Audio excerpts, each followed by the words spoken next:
이재명 민주당 대선 후보가 부인 김혜경 씨를 둘러싼 법인카드 유용과 사적 심부름 논란에 대해 사과했습니다. 국민의힘은 진상규명센터를 설치하고 이 후보 부부를 검찰에 고발하는 등 총공세를 폈습니다. 법인카드로 쇠고기 구입 심부름을 시킨 5급 직원이 카드 사용 내역을 의전팀 식사 비용으로 꾸미려 한 정황도 드러났습니다. 100원 단위로 결제하면 의심받을까 봐 고깃값 11만 7,900원을 11만 8천원으로 맞췄다는 증언이 나왔습니다. 관련 추가 의혹과 후폭풍 자세히 다룹니다. 오늘부터 전국 선별검사소에 신속 항원 검사가 도입되고 동네 병원도 검사와 치료에 참여한다고 예고됐지만 준비 부족으로 혼선이 빚어졌습니다. 이게 구분이 안 되고 그냥 서 잘 모르겠어요. 경기도 양주 채석장 붕괴 사고 닷새 만에 이번엔 경남 창원 지역 채석장에서 폭발 사고가 발생해 4명이 다쳤습니다. 폭발물 옆에서 모닥불을 피운 것으로 드러났습니다. 우크라이나 사태로 인한 유럽 에너지난에 대비해 미국이 한국, 일본과 협의했다는 소식이 전해졌습니다. 우리가 중동에서 수입하는 천연가스를 유럽으로 돌릴 수 있는지 타진했다는 겁니다.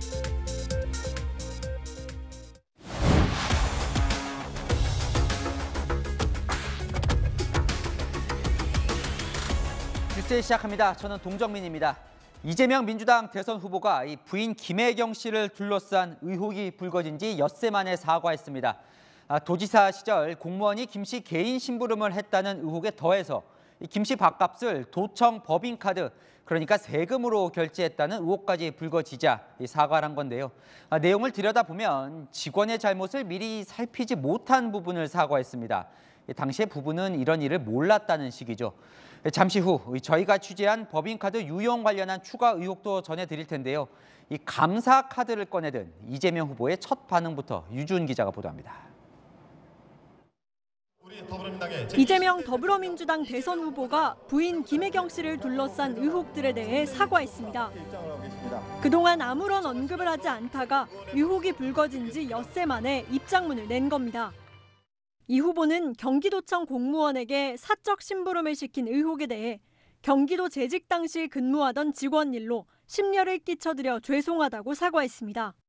그러면서 직원의 부당 행위는 없는지 꼼꼼히 살피지 못했고 배우자도 문제가 될 수 있는 일들을 사전에 차단하지 못했다고 했습니다. 김혜경 씨의 잘못보다는 직원의 부당 행위를 강조한 것으로 풀이됩니다. 법인카드 사적 유용 의혹에 대해서는 감사를 자처했습니다. 부적절한 법인카드 사용이 있었는지 철저히 감사해 진상을 밝혀달라며 문제가 드러날 경우 규정에 따라 책임지겠다고 했습니다. 이 후보는 그동안 5급 공무원 배모 씨의 의존용 채용 주장을 강하게 반박해왔습니다. 제 아내의 의존용으로 누구를 뽑았다, 이런 황당무계한 일이죠. 도지사 부인이 도의 공식 행사에 한 2번, 3번 이 정도 참여했는데 거기 총무 의전팀이 참여한 걸 가지고 개인 의전을 뽑았다고 고발했어요. 감사는 경기도청 감사관실이 맡을 예정입니다. 이 후보가 경기도지사 시절 벌어진 의혹이라는 이유에서입니다. 논란을 의식한 듯 김혜경 씨는 오늘 광주 붕괴 사고 현장 방문을 시작으로 주말까지 예정됐던 호남 방문 일정을 전면 취소했습니다. 채널A 뉴스 유주은입니다. 국민의힘은 나라 돈을 훔쳐서 소고기를 사 먹었다며 감사가 아니라 수사를 받을 사안이라고 맹공격했습니다. 이 후보가 성남시장 시절 공금 횡령은 단 한 번이라도 퇴출하겠다고 말했던 그런 발언도 소환했습니다. 조영민 기자입니다. 이준석 국민의힘 대표는 이재명 민주당 후보의 8년 전 발언을 거론하며 공세에 나섰습니다. 공금 횡령 같은 경우에는 원스트라이크 아웃으로 처리하겠다 이런 입장을 밝힌 바가 있습니다. 그렇기 때문에 이번에 아마 연습 문제가 될 것 같은데. 성남시장 시절 이 후보가 단 한 번이라도 공금 횡령을 저지르면 공직에서 퇴출시키겠다고 한 말을 자신에게도 적용하라는 겁니다. 국민의힘은 소고기를 사는데 경기도청 법인카드를 썼다는 의혹은 감사할 게 아니라 수사 대상이라고 했습니다. 공금 횡령이고요. 그걸 이재명 후보의 배우자의 문제가 아니고 이재명 후보 본인의 문제입니다. 채용은 배우자가 채용한 것이 아닙니다. 민주당이 사건 축소를 시도하고 있다는 주장도 했습니다. 누가 봐도 황당하기만 한 거짓 입장문을 내놨고 기다렸다는 듯이 김혜경 씨는 발뺌용 사과문을 발표했습니다. 이렇듯 범죄, 은폐, 축소 조작에 민주당 선대위 전체가 개입하고 있는 것입니다. 이재명 저격수로 불리는 윤희숙 전 의원은 SNS에 대선판에서 지자체장 가족이 나랏돈 훔쳐 밥 사먹는 꼴까지 봐야 하느냐는 글을 올렸습니다. 국민의힘은 제보자 신변 보호와 직장 내 갑질 문화를 개선하겠다며 김혜경 황제 갑질 진상규명센터를 설치했습니다. 또 이 후보와 김혜경 씨, 5급 사무관 배모 씨 등을 직권남용과 강요죄, 공금 횡령죄 등으로 검찰에 고발했습니다. 채널A 뉴스 조현민입니다. 민주당은 이재명 후보 부부와는 이 무관한 한 경기도 공무원의 일탈이라고 주장하면서 이렇게 맞받았습니다. 하지만 도청 법인카드로 김혜경 씨 식비를 냈다는 의혹까지 불거지자 변호하는 데도 한계가 있다는 내부 자조도 나왔습니다. 최수연 기자입니다. 더불어민주당은 공무원에게 사적 심부름을 시키고 법인카드를 사적으로 유용했다는 김혜경 씨 의혹을 진화하느라 안간힘을 쓰고 있습니다. 사적 심부름 일부를 인정하면서도 대리 처방 의혹은 부인하고 있는데 김 씨의 법적 책임은 피하겠다는 의미로 풀이됩니다. 직접 관여되지 않은 것으로 좀 저희들이 파악하고 있습니다. 법인카드 사적 유용 의혹에 대해서는 진위 파악이 먼저라며 신중한 모습입니다. 민주당 관계자는 법인카드 사용을 이 후보나 부인 김 씨가 알았을 리 없다면서 법적으로 책임질 문제는 없다고 설명했습니다. 그러면서 윤석열 국민의힘 후보 부인 김건희 씨 공격으로 맞불을 놨습니다. 아이고, 이 김건희 씨 수사부터 제대로 했으면 좋겠습니다. 김건희란 분이 단순한 윤석열 후보의 아내, 메시지를 전달해주는 수준을 넘어서 실질적인 역할을 하고 있다는 것을. 하지만 민주당 내에서는 대선을 한 달여 앞두고 악재가 터졌다며 뒤숭숭한 분위기입니다. 5선 중진의 이상민 의원은 변호하는 데도 한계가 있다면서 뒷맛이 영 개운치가 않다고 쓴소리를 했습니다. 채널A 뉴스 최수연입니다. 자, 지금부터는 저희의 추가 취재 내용으로 이어갑니다. 경기도 공무원이 개인 카드로 소고기를 결제해 이재명 후보 자택으로 사다 준 뒤에 도청 법인카드로 바꿔치기를 했다는 의혹이 불거졌죠. 이 구매 지시는 치밀하고도 깨알 같았습니다. 기름 없는 등심을 사라고 하더니 결제 금액에서 100원 단위를 떼라 12만 원에 가격을 맞추라고도 했습니다. 유용 의심을 피하기 위한 걸로 보이는 여러 지시들 공태현 기자가 취재했습니다. 7급 비서 A씨가 성남시의 고깃집에서 쇠고기를 산 건 지난해 4월 13일. 5급 사무관 배모 씨 지시로 안심 4팩을 사서 이재명 당시 경기지사의 자택에 가져다 놨습니다. 이날 결제는 A씨의 개인 카드로 했는데 배 씨는 결제액을 12만 원이 넘지 않게 지시했습니다. 안심이 열동이 안 되면 안심하고 등심하고 섞어서 해달라고 그러고. 12만 원 넘는다고 하면 그래도 시켜요? 12만 원치 잘라달라고 그러고. A씨는 다음날 고기를 산 곳에 찾아가 전날 카드 결제를 취소하고 도청 법인카드로 다시 결제를 했습니다. 결제 대금은 11만 8천 원. A씨는 해당 법인카드는 의전팀 식사 때 쓰는데 일 최대 한도가 12만 원이었다고 기억했습니다.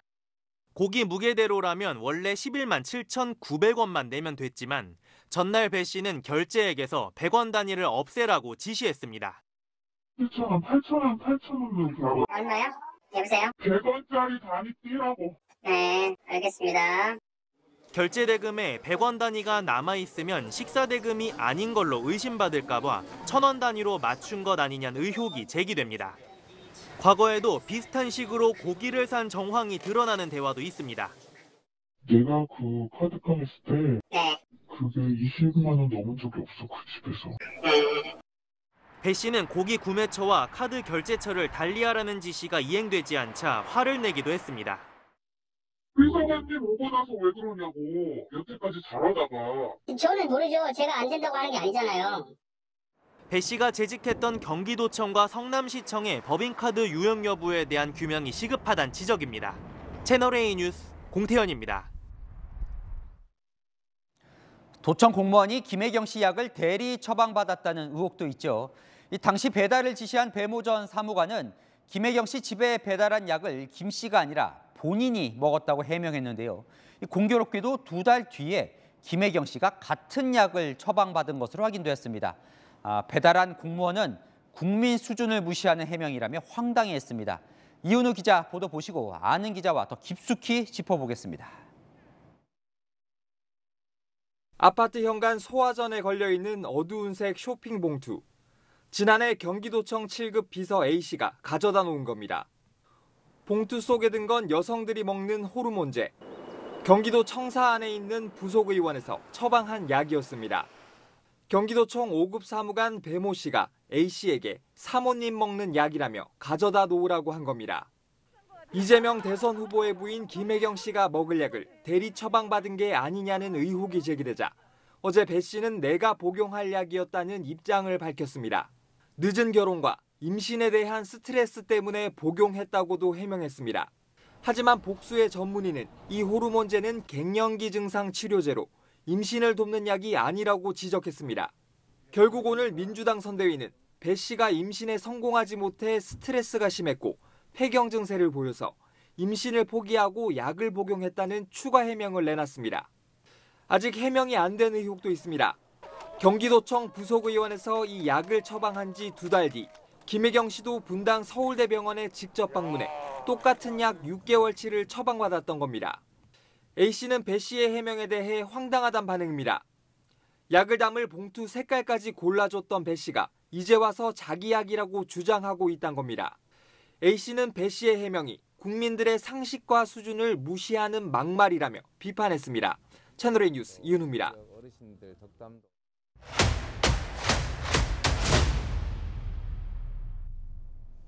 아는 기자 하자 시작합니다. 정치부 송찬욱, 사회부 공태현 기자와 조목조목 따져보고 짚어보겠습니다. 자, 먼저 송 기자, 네. 김혜경 씨 의혹과 관련해서 이재명 후보와 민주당이 이제 어떻게 대응할지 정리가 된 것 같습니다. 네, 오늘 나온 이재명 후보의 입장문을 보면요, 크게 한 3가지 정도 메시지로 정리를 할 수 있을 것 같습니다. 우선 이 후보 본인과 부인 김혜경 씨의 잘못은 없다는 겁니다. 오늘 입장문 한번 보시죠. 첫 문장부터 직원의 일이라고 써놨습니다. 나도 배우자도 몰랐던 일이라고 주장하는 거죠. 사과는 했잖아요. 네네. 뭘 잘못했다는 겁니까? 네. 그러니까 이 직원 관리는 뭐 제대로 못했다.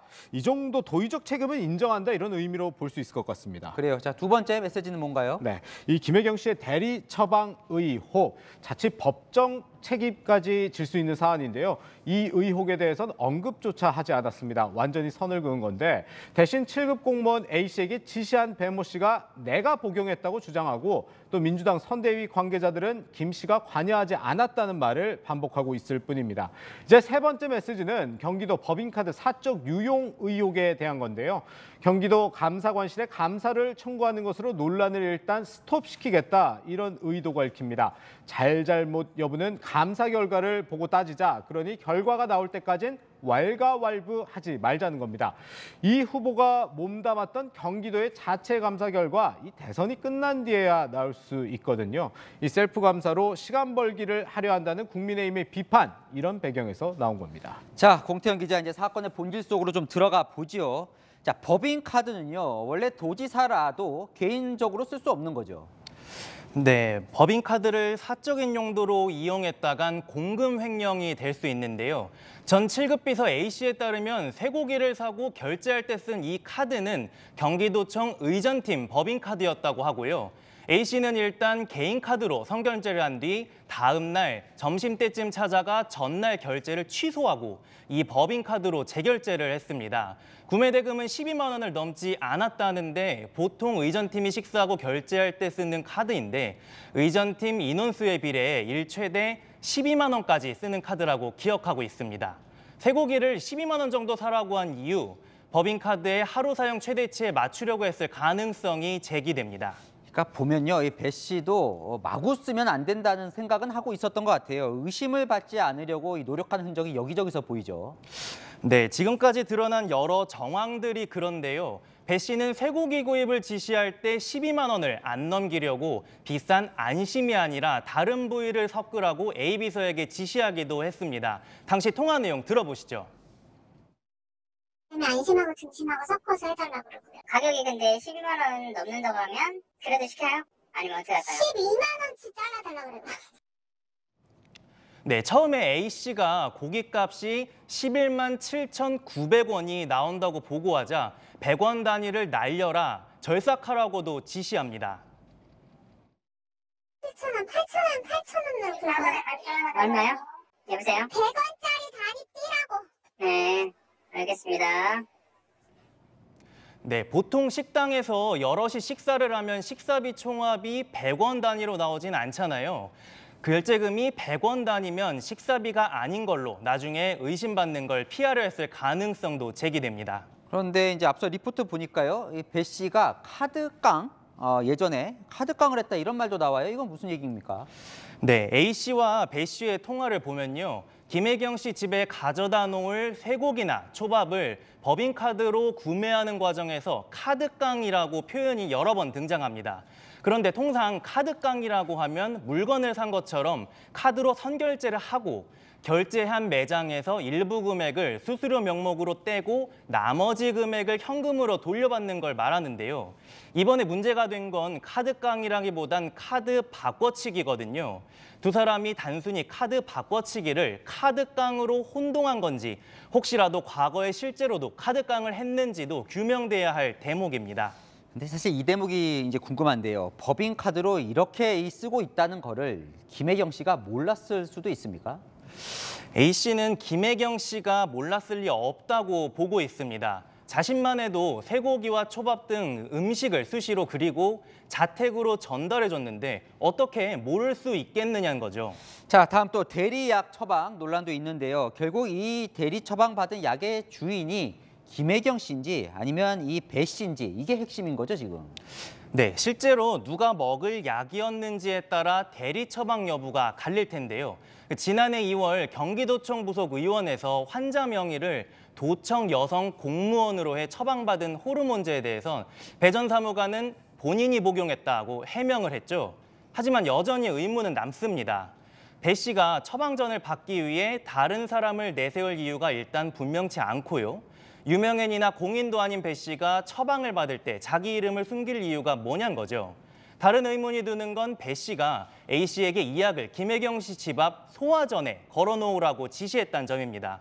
자기가 먹을 약을 굳이 도지사 배우자 집까지 보내서 가져와야 할 사정은 정확히 해명을 않고 있습니다. 또 이 처방 2달 뒤에 김혜경 씨가 분당 서울대병원에 직접 방문해서 처방받은 약도 배 씨가 복용했다는 것과 똑같은 약이라는 점도 우연인지 확인이 필요해 보입니다. 배 씨 주장대로라면 두 사람이 비슷한 시기 똑같은 약을 먹은 셈이기 때문입니다. 네, 송 기자, 뭐 여러 의혹들이 지금 나오고 있는데 이재명 후보가 더 곤란해진 또 이유가 있다면서요? 네, 뭐 늘 정치인들이 그렇듯이 이재명 후보가 과거에 내뱉었던 말들이 있기 때문입니다. 2016년 11월, 그러니까 성남시장 시절인데 이재명 후보는 박근혜 당시 대통령의 대리 처방 논란이 있었을 때 이 검찰이 의지만 가지면 진상을 얼마든지 찾는다며 압수수색을 해야 한다고 말했습니다. 이 국민의힘이 이재명 후보와 김혜경 씨를 오늘 검찰에 고발했는데요. 이 후보 말대로 검찰이 수사 의지를 보일지 지켜봐야 할 것 같습니다. 또 이 후보는 2014년 9월엔 단 한 번이라도 공금 횡령을 저지르면 공직에서 퇴출하겠다고 했고 경기지사 시절인 2020년 1월에는 위계를 이용해 갑질을 하는 건 무관용 원칙으로 일벌 100개 하겠다고 말한 적도 있습니다. 자, 이 대선이 이제 30일 남다 보니까 이번 의혹이 이제 어떤 영향을 미칠까가 이제 초미의 관심인데요. 네. 저희 이제 아자의 아는 기자의 이런 질문도 들어왔습니다. 시청자야, 이런 의혹에도 이재명 후보 지지율은 30%대를 유지를 할 수 있을까? 송 기자 보면 어떨 것 같습니까? 네, 일단 뭐 과거를 한번 보면 이 비슷한 상황이 상대 후보, 그러니까 윤석열 후보 부인 김건희 씨한테 있었잖아요. 네. 그때 좀 살펴보면 지난해 12월 중순인데 김건희 씨 허위 이력 의혹이 처음 불거졌을 때 이 공정 논란과 맞물리면서 윤석열 후보의 지지율이 떨어지기도 했습니다. 윤석열 후보와 김건희 씨 결국 사과까지 했었죠. 이 젊은 세대 공정과 갑질에 민감한 만큼 이번 김혜경 씨 의혹 이재명 후보 지지율의 마이너스 요인인 건 틀림없어 보입니다. 또 김혜경 씨가 얼마 전 방송에서 후보 부인에 대해서 무한 검증해야 한다고 말한 게 있어 입장이 더 날쳐할 텐데요. 이 관건은 결국 속도입니다. 이 논란이 지속되면 이 후보 지지율 타격은 커질 테고 빨리 수습된다면 반등의 여지가 남을 겁니다. 네, 여기까지 듣겠습니다. 정치부 송찬욱, 사회부 공태연 기자였습니다. 네, 대선과 관련된 정치권 소식은 잠시 후 이어서 전해드리겠습니다. 신규 확진자가 이틀 연속 2만 명대를 기록한 가운데 오늘부터 전국적으로 오미크론 방역 체계가 시작됐습니다. 그러니까 선별진료소에 신속 항원 검사와 PCR 검사 대상자 2개 줄이 생긴 것이죠. 그런데 준비가 부족한 곳이 많아서 선별진료소와 동네 병원 모두 혼란이 이어졌습니다. 황규락 기자가 보도합니다. 임시선별 검사소 앞에 100m 넘게 늘어선 줄. 이 줄은 무슨 줄이에요, 그러면? 신속항원 줄로 앞에서 하고 있거든요. 그러나 신속항원 검사 줄 곳곳에 PCR 검사 대상인 60세 이상 어르신들도 섞여 있습니다. 선별 검사, 그냥 코로나 PCR 검사. PCR 검사와 신속항원 검사를 나누는 안내나 표시가 없다 보니 혼란이 생긴 겁니다. 이게 구분이 안 되고 그냥 서 있어요. 전 잘 모르겠어요. 오늘부터 코로나 검사와 진료를 시작한 동네 병원도 혼란스럽긴 마찬가지입니다. 건강보험심사평가원 홈페이지에 정오가 다 돼서야 병원 명단이 올라왔지만 준비가 덜 된 곳이 많았습니다. 저희는 아직 준비 중이고요. 지금 저희는 하고 있지 않아요. 오늘 0시 기준 신규 확진자는 22,907명. 이틀 연속 2만 명대를 기록했습니다. 지난 몇 주 동안 주차별로 확진자가 주별로 거의 2배 정도씩 증가하는 현상들이 관찰이 되고 있고 최대 정점이 10만 명 이상이 될 것이라는. 재택 치료자도 10만 명에 육박해 정부가 설정한 한계치에 다다랐습니다.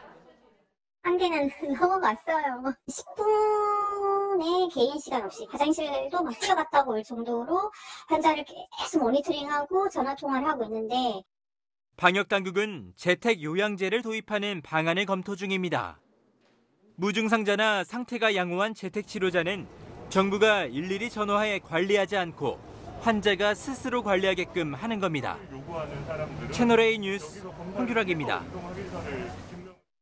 보신 것처럼 이제 대부분의 일반 국민들이 선별진료소에서도 자가검사 키트로 먼저 검사를 해야 하고 집이나 회사에서 자체적으로 검사를 해보려는 수요도 아주 많습니다.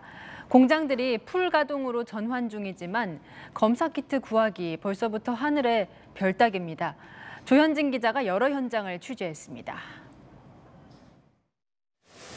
코로나 감염 여부를 진단하는 테스트기가 가지런히 정리됩니다. 완성된 자가검사 키트는 쉴 새 없이 쏟아집니다.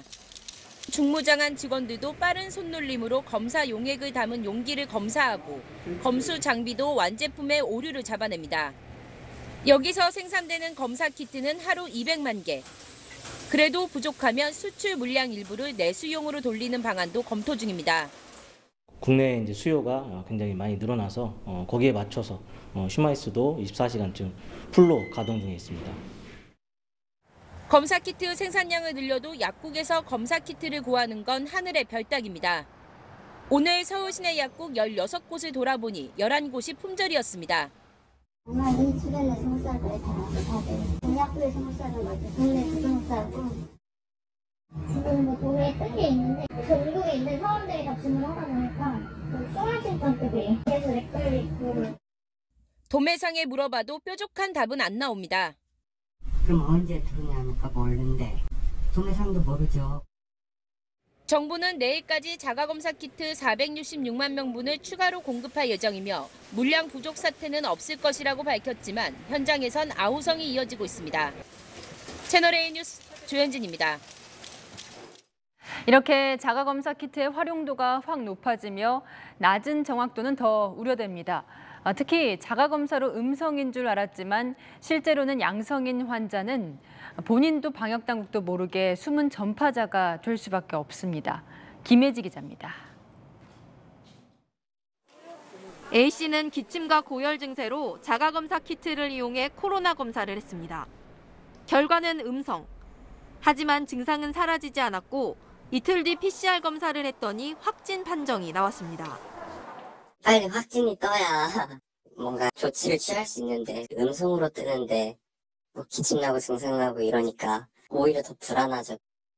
자가검사 키트에서 3차례나 음성이 나왔는데도 다음 날 PCR 검사에선 양성이 나온 사례도 있습니다. 자기가 검사라면 20% 정도밖에 안 됩니다. 음성이라고 하더라도 PCR 검사를 의사소견에 따라서 받을 수 있다는 문을 좀 더 확실하게 열어두고 실제 방역당국이 집계한 위양성률은 23.9%. 자가검사 키트에선 양성이 나왔지만 PCR 결과 음성으로 바뀐 사례가 4명 중 1명이나 되는 겁니다. 정부 기대치에는 크게 못 미치는 수치입니다. 정확도나 민감도가 95.3%쯤 된다면 초기에 PCR 검사 정도의 정확도가 있는 셈이네요. 더 큰 문제는 음성이 나왔지만 실제로는 양성이 나올 확률인데 관련 통계조차 없는 상황입니다. 음성 확인서만 믿고 여기저기 다닐 경우 숨은 전파자가 될 가능성이 큽니다. 신속항원 검사에서 음성이 나왔다고 해서 다 안심하지는 마시고 마스크 착용이라든지 이런 방역 수칙을 반드시 준수할 것을 좀 당부를 드리고요. 채널A 뉴스 김예지입니다. 채석장에서 또 사고가 발생했습니다. 이번에는 경남 창원의 채석장에서 폭발 사고가 나 작업자 4명이 다쳤는데요. 날이 추워서 피운 모닥불이 화근이 되었습니다. 배영진 기자입니다. 경남 창원시의 한 채석장. 찢어진 상자 조각들이 사방에 흩어져 있고 중장비 창문도 깨져 있습니다. 이곳에서 폭발 사고가 난 건 오전 8시 35분쯤. 당시 발파 작업을 앞두고 준비가 한창이었습니다. 확성기를 통해서 해주고 그다음에 빵 하는데 이런 것도 없이 그만 막 각쪽에 막 터졌어요. 우리는 어디 산에 내려앉았는 줄 알았어요. 얼마나 큰지. 당시 현장에 있던 근로자 4명이 크고 작은 부상을 입어 병원으로 옮겨졌습니다. 추운 날씨에 작업자들이 모닥불을 피운 게 화근이 됐습니다. 불씨가 붙은 종이가 바람에 날려 폭약 폭발에 사용하는 뇌관이 들어있는 상자에 옮겨 붙은 겁니다. 날씨가 추워서 불을 쬐기 위하여 나이트에 불을 붙이는 순간 그 바람에 휘날려서 뇌관에 붙어서 폭발된 걸로 알고 있습니다. 경찰은 채석장 안전관리자를 불러 안전수칙을 제대로 지켰는지 등 사고 경위를 조사할 예정입니다. 다만 지난달부터 시행된 중대재해처벌법 적용 대상은 아닌 것으로 보고 있습니다. 지난주 경기 양주에 이어 채석장에서 사고가 이어지면서 안전관리에 빨간불이 켜졌습니다. 채널A 뉴스 배영진입니다. 새벽 시간 오토바이를 훔쳐 고개 운전을 하고 사고까지 낸 운전자를 경찰이 힘들게 잡았는데 만 14세가 안 된 촉법 소년이라 형사처벌 피하게 됐습니다. 김호영 기자입니다. 오토바이 한 대가 원을 그리더니 골목길을 질주합니다. 다른 한 대는 지그재그로 고개 운전을 합니다. 잠시 뒤 오토바이가 반대 방향으로 달리고 승용차 한 대가 뒤를 쫓습니다. 경찰차도 출동합니다. 오토바이가 정차 중이던 승용차를 치고 달아난 겁니다. 승용차 운전자는 골목길을 따라 200m 가까이 추격한 끝에 오토바이 운전자를 붙잡았습니다. 경찰 조사 결과 오토바이 운전자 2명은 만 14살 미만의 촉법 소년. 키가 꽂혀있는 오토바이를 훔쳐 타다 사고를 냈습니다. 경찰은 이들이 호기심에 운전했다고 진술했고 촉법 소년의 초범인 만큼 훈방 조치될 가능성이 높다고 밝혔습니다. 현행법상 만 10살에서 13살의 촉법 소년은 범죄를 저질러도 형사처벌이 아닌 보호처분을 받게 되는데 갈수록 청소년 범죄가 심각해지면서 기준 나이를 낮춰야 한다는 지적이 나오고 있습니다. 1953년에 정해진 기준이 지금 상황에 맞지 않다는 겁니다. 문방구에서 절도하고 이런 차원이 아니에요. 극악하고 지능적인 범죄들이 상당히 많이 있거든요. 진짜 진지하게 고민을 한번 해볼 필요가 있을 것 같고. 실제로 촉법소년 처리 건수는 지난해 12,000여 건으로 5년 새 2배 가까이 늘었습니다. 정의당을 제외한 여야 대선 후보 모두 촉법소년 연령을 낮추겠다는 공약을 발표하면서 촉법소년 논의는 급물살을 탈 전망입니다. 채널A 뉴스 김호영입니다. 편의점에 설치된 현금 자동 인출기를 통째로 뜯어 현금을 훔쳐간 40대 남성이 구속됐습니다. ATM을 통째로 빼는데 불과 3분 걸렸습니다. 배유미 기자입니다. 밤 시간 차량이 뜸한 한적한 도로.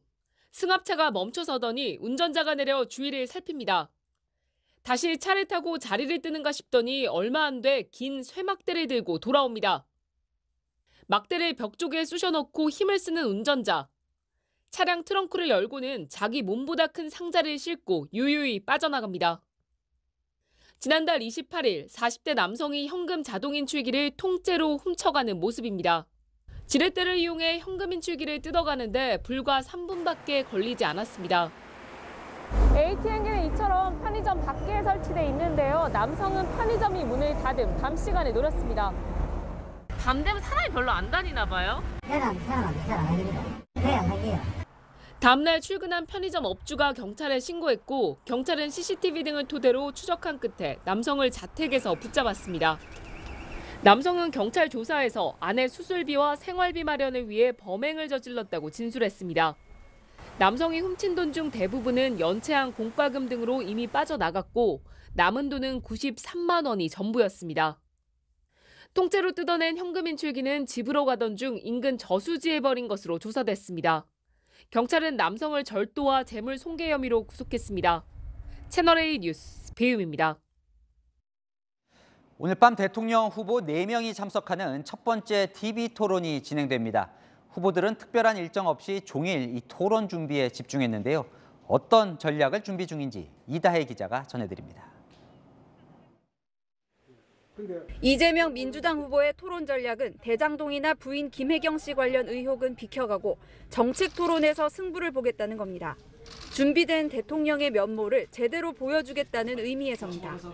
저는 경기도지사 성남시장을 거쳐서 우리 국민들께 실력을 인정받았다고 자부합니다. 김혜경 씨의 의전 논란 등에 대해서는 최대한 낮은 자세로 차분하게 대응하기로 했습니다. 윤석열 국민의힘 후보는 대장동 특혜 의혹 질문으로 이 후보를 압박할 계획입니다. 검사 경험을 살려 이 후보가 직접 결제한 서류 등 근거 자료를 제시하며 말 바꾸기를 추궁하겠다는 겁니다. 물어볼 게 어디 한두 가지가 아니지 않습니까? 그동안 제대로 검증하지 못했던 부분에 대해서 질문만 하더라도 답하기가 용이하지 않을 것으로 저는 봤는데 김혜경 씨 관련 논란에 대해서는 언급을 최소화해 진흙탕 싸움 모습을 연출하지는 않을 방침입니다. 심상정 정의당 후보와 안철수 국민의당 후보는 거대 양당 후보의 자질을 지적하며 자신의 존재감을 알리는 데 주력할 예정입니다. 이 4명의 후보가 처음 맞붙는 토론회인 만큼 여론의 관심도 높은데요. 토론회 시간에 맞춰 지지자들이 몰릴 것을 대비해 이렇게 건물 주변에는 충돌을 방지하기 위한 철제 펜스도 설치됐습니다. 오는 21일부터는 중앙선거관리위원회가 주관하는 TV 토론이 3차례에 걸쳐 열립니다. 채널A 뉴스 이다혜입니다. 주 5일제가 정착되면서 레저가 더 각광을 받고 있는데요. 그러다 보니 이재명 후보는 골프, 윤석열 후보는 낚시를 타깃으로 공약을 내놓고 있습니다. 체크맨 김단비 기자가 출동했습니다. 레저 인구 표심을 잡아라. 이재명 더불어민주당 후보는 514만 골프 인구를, 윤석열 국민의힘 후보는 921만 낚시 인구를 겨냥합니다. 찻길 옆인데 좀 위험하진 않아요? 진짜 안 걸어. 그대로 내가면 그대로 돼. 낚시할 곳을 찾아 헤매는 낚시꾼들. 이곳 한강만 하더라도 절반 가까이가 낚시 금지 구역입니다. 그나마 쉽게 접근해 낚시할 수 있는 곳은 손에 꼽을 정도인데 이를 어기고 낚시를 하거나 떡밥대에 쓰게 되면 최대 300만 원의 과태료를 물게 됩니다. 윤석열 후보는 이런 강태공 마음을 낚기 위해 낚시 가능 지역 확대를 내걸었습니다. 낚시터 주변에 화장실 같은 편의시설을 늘리고 생활체육 정식 종목 지정까지 약속했습니다. 하지만 낚시 배출 쓰레기가 연간 2만 톤에 달하는 상황에서 자칫 전국이 쓰레기장이 될 수 있다는 우려도 나옵니다. 네, 요즘 골프 인구도 빠르게 늘어나고 있는데요. 대중 골프장 이용객 역시 2015년과 비교해 2배 늘어난 3천만 명에 달합니다. 가격이 너무 다 비싸서 어디 마땅히 갈 만한, 한 번 가면 사실 30만 원을 써야 된다는 그런 부담감이 있기 때문에 회원제 골프장이나 일단 가격적인 차이는 많이 없어진 게 오래전부터 그랬던 것 같아요. 이에 이재명 후보는 대중골프장 가격 인하 공약을 내놨습니다. 회원 모집 유사 행위와 과도한 요금 인상을 막겠다는 겁니다. 하지만 정부의 가격 직접 규제에 골프장들이 거세게 반발하는 데다 골프를 고급 스포츠로 보는 국민 시선도 풀어야 할 숙제입니다. 채널A 뉴스 김담비입니다. 문재인 대통령의 중동 3개국 순방을 둘러싼 논란이 끊이질 않고 있습니다. 수행원 중 일부가 코로나19에 확진된 사실이 뒤늦게 드러난 데에 이어서 이번에는 김정숙 여사의 피라미드 비공개 방문이 뒷말을 낳고 있습니다. 전혜정 기자입니다. 문재인 대통령의 부인 김정숙 여사가 지난달 중동 순방 당시 이집트 피라미드를 방문한 사실이 뒤늦게 알려졌습니다. 김 여사가 방문한 곳은 이집트 기자지구의 피라미드로 유네스코 세계문화유산에 등재돼 있습니다. 하지만 오미크론 변이 확산세가 심각한 상황에서 관광지를 비공개로 방문한 게 부적절하다는 지적이 나옵니다. 야당은 순방이 김 여사의 버킷리스트를 채우기 위한 졸업여행이었다고 비판했습니다. 국민들이 원하는 것은 대통령 내외의 중동 순방에 대한 청와대의 방탄 해명이 아니라 진정한 사과와 반성입니다. 그동안 청와대는 순방 때 외유성 관광은 없었다면서 야당과 언론이 부당한 비판을 한다고 주장해왔습니다.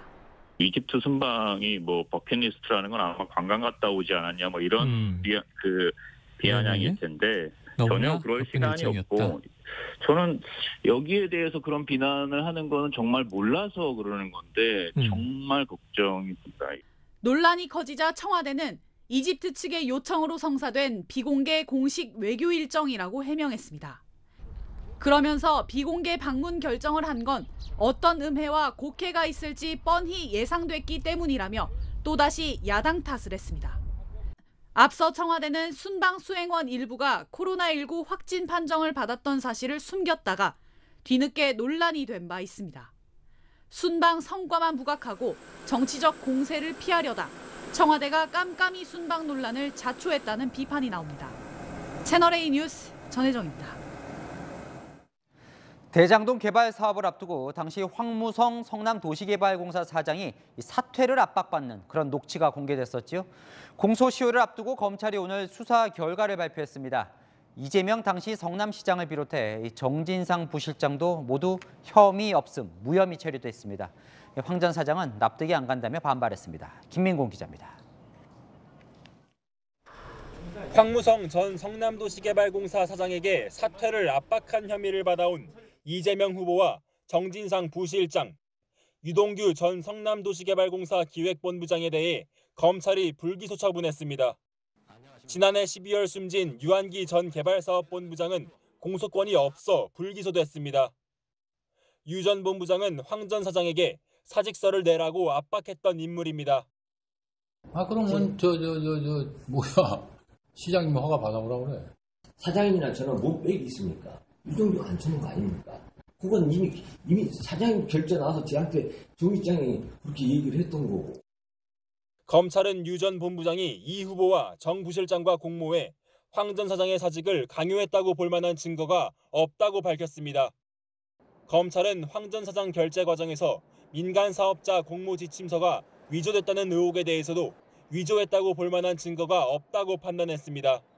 법조계에선 대장동 수사가 마무리되지 않은 시점에 정 부실장에 대해서만 한 차례 소환 조사를 한 채 성급한 결론을 내린 것 아니냐는 지적이 나옵니다.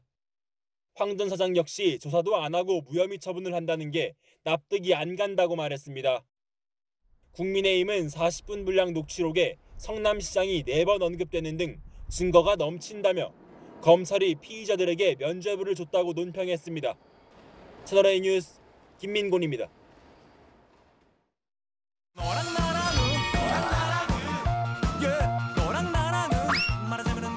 여랑야랑 정치부 김민지 기자와 함께합니다. 첫 번째 주제 보겠습니다. 이재명, 윤석열 후보가 거울을 들고 있네요. 네, 두 후보 모두 의혹이 불거지면요. 상대 의혹으로 맞대응하는 이른바 반사작전을 펼치고 있는데요. 예를 들면 이런 겁니다. 오늘 국민의힘은 김혜경 씨 논란과 관련해서 이렇게 비판했습니다.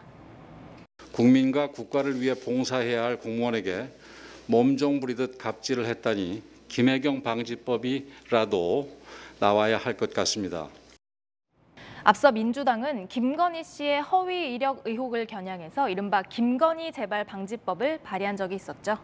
참 이번 대선 이 배우자 논란이 끝이 없는데요. 네. 반사 작전이라는 게 이 서로 이 비슷한 의혹이 있다 보니까 이 가능한 거겠죠. 맞습니다. 비슷한 반사 작전 사례들을 저희가 모아봤습니다.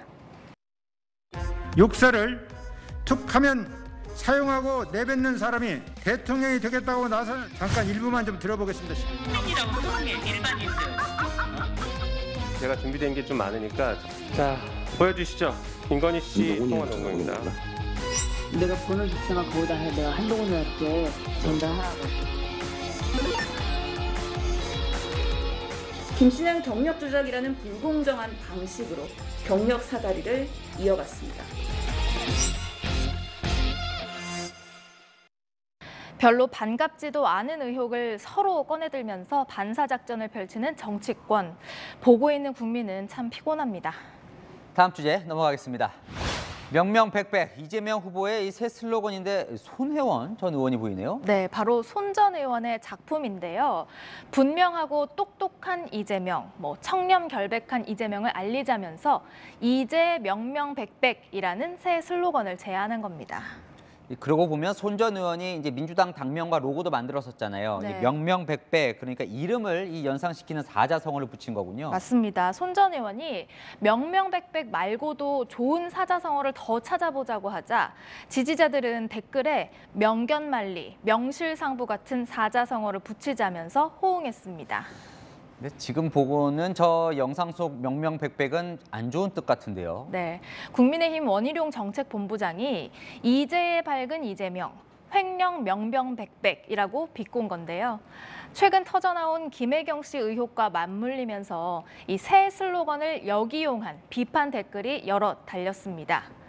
홍보 전략이 통할지, 이를 역이용한 역공 전략이 통할지는 지켜봐야겠죠. 네, 마지막 주제 볼까요? 내기의 민심, 송영길, 이준석 대표가 귀를 만지작거리고 있네요. 네, 두 대표 모두 설 민심을 듣고 오긴 했는데요. 그 민심 내용이 서로 다릅니다. 들어보시죠. 좀 올라가고 있습니다. 비등점, 물이 끓기 위해서 지금 온도가 올라가는 중이다. 지금 여론조사별로 바뀌거나 나오는 것도 있고 변화가 좀 있겠지만은 저희는 상당한 우세를 가지고 있다고 저희는 보고 있습니다. 판세 이야기군요. 이제 우리가 앞서고 있다는. 맞습니다. 정권 교체 여론을 두고도 생각이 달랐습니다. 이 대선을 앞두고 무조건 바꾸자는 여론보다는 지금의 난국을 타개할 리더십과 국정 안정의 필요성에 대한 요청이 점점 더 커지고 있습니다. 한결같이 이대로는 못 살겠다, 반드시 바꿔야 한다는 목소리를 높이는 분들이 한두 분이 아니었습니다. 명절 민심 매번 듣긴 하는데 여야가 서로 같았던 적은 없었던 것 같아요. 네, 이번에 같았던 것도 있었는데요. 국민들이 살기 힘들다더라라는 겁니다. 듣고 싶은 민심만 골라들어서는 이렇게 힘든 국민들 잘 살필 수 없겠죠. 듣기 싫어도 국민들이 바라는 민심 빠짐없이 정책이나 캠페인에 반영되면 좋겠습니다. 내 귀에 캔디라는 노래가 있는데요. 이 달콤한 사랑 노래인데 정치인들은 귀에 이 쓴소리 좀 많이 들으면 좋겠습니다. 열랑야랑이었습니다. 비규제 지역인 지방의 공시가격 1억 원 이하 아파트는 취득세와 양도세 중과가 면제됩니다. 그래서 다른 지역에서 온 투자자들의 먹잇감이 되기도 했는데요. 정부의 전수조사에서 위법이 의심되는 거래가 500건 넘게 적발됐습니다. 박지혜 기자입니다.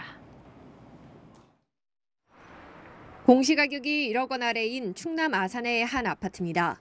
재작년 정부의 70대책으로 다주택자의 취득세 부담이 오른 후 공시가격 1억 원 이하 주택은 취득세 중과 규제를 피하게 돼 거래량이 급증한 곳입니다.